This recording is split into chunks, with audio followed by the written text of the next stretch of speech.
There's nothing quite as exciting as breathing new life into old, tired clothes.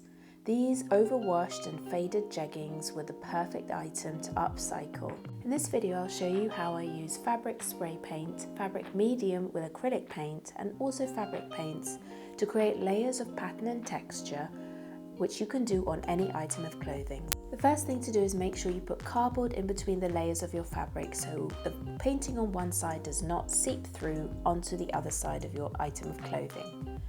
Here you can see me mixing 2 parts acrylic paint with 1 part fabric medium.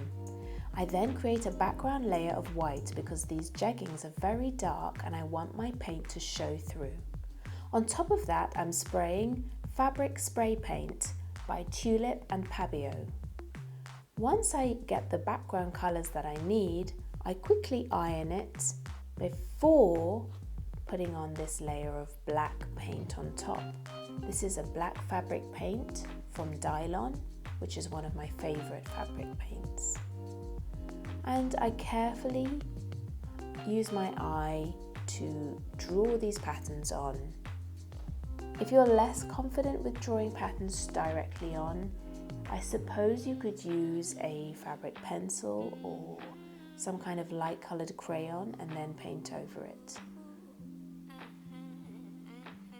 It's important to remember to iron in between the layers of paint, and I would also advise that before you iron, you leave the paint to sit on the fabric for at least 24 hours.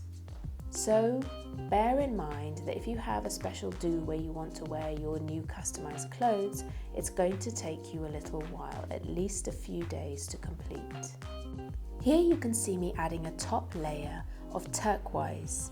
This is Tulip's dimensional fabric paint, and you can add this in 2 ways. You can apply it like I am via a brush, which will give you a flat effect, but you could also add it straight from the tube, which has a little nozzle at the top, and it comes out much puffier and gives a raised effect. The Tulip dimensional paint does not require ironing to set it onto the fabric.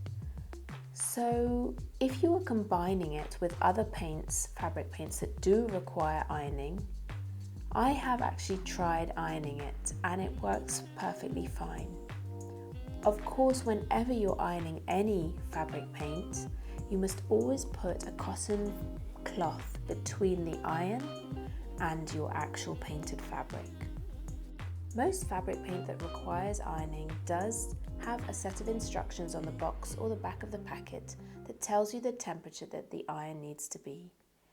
If you're interested in other ideas on how to customize your own clothes, check out my other awesome tutorials. There's an amazing one on how to use tulip fabric paint on t-shirts, and I show some really inspiring designs there. I hope you loved this tutorial. Leave me in the comments below. I'd love to hear from you. And do check out my other artwork at Nash Henkel Art on Instagram and Facebook.